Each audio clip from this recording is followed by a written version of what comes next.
Good morning! Good morning mga chismoker! Siyempre napakaganda ng panahon ngayon.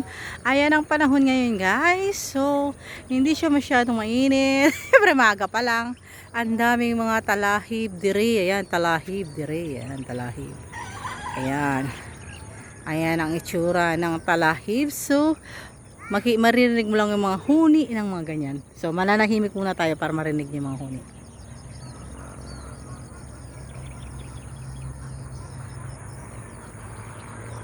Yan ang mga ibon. So, ayan, doon tayo magja-jogging.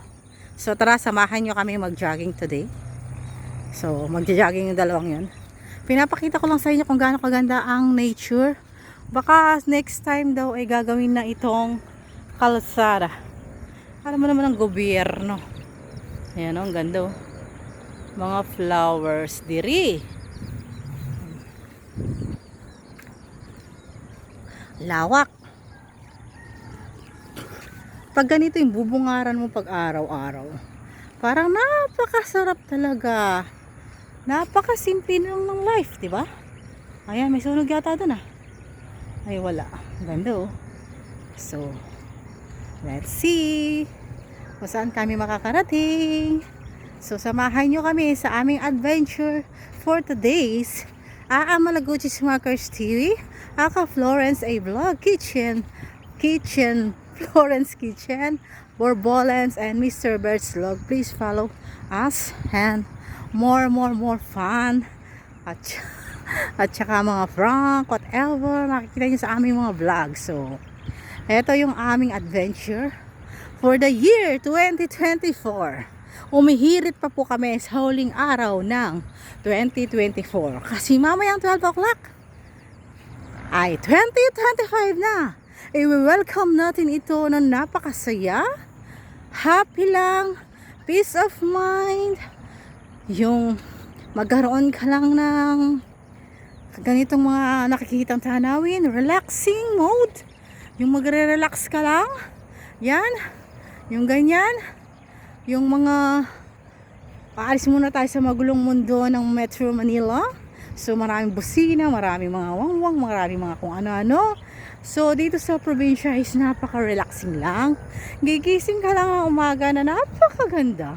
Kahit na hindi ka na mag-electric fan. So electric fan electric fan.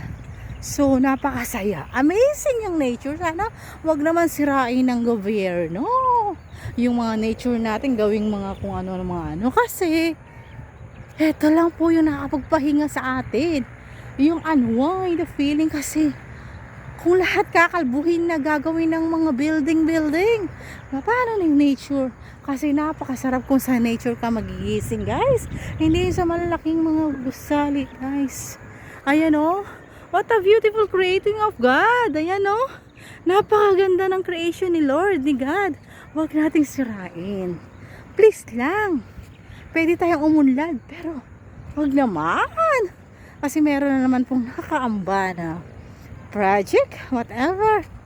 So, hindi tayo against, pero parang sinisira mo na lang yung mga kalikasan na pwede naman pagtamnan yung mga palay yan. Kasi tayo shortage of rice, di ba? Ayan, kung ganyan makikita mo, hindi ko masisiyahan. So, gusto lang nila mga ano. So, dito lang masaya ng mga tao. So, wag naman sana. Papakita ko sa inyo kung gaano kalawak ko. Ang daming mga baka. Para kang nasa Australia. Ayan o. Diyan sinusoga ang mga baka, guys. Napakalawak ng kainan ng mga baka. Tignan nyo. Diyan kakain ang mga baka. Tapos sisirain natin yan. Gagawin natin yung mga building. Paano na ang mga baka na yan, guys? Diba? Dadali na sa katayan. So, ayan. This is a beautiful creation. So, what a beautiful.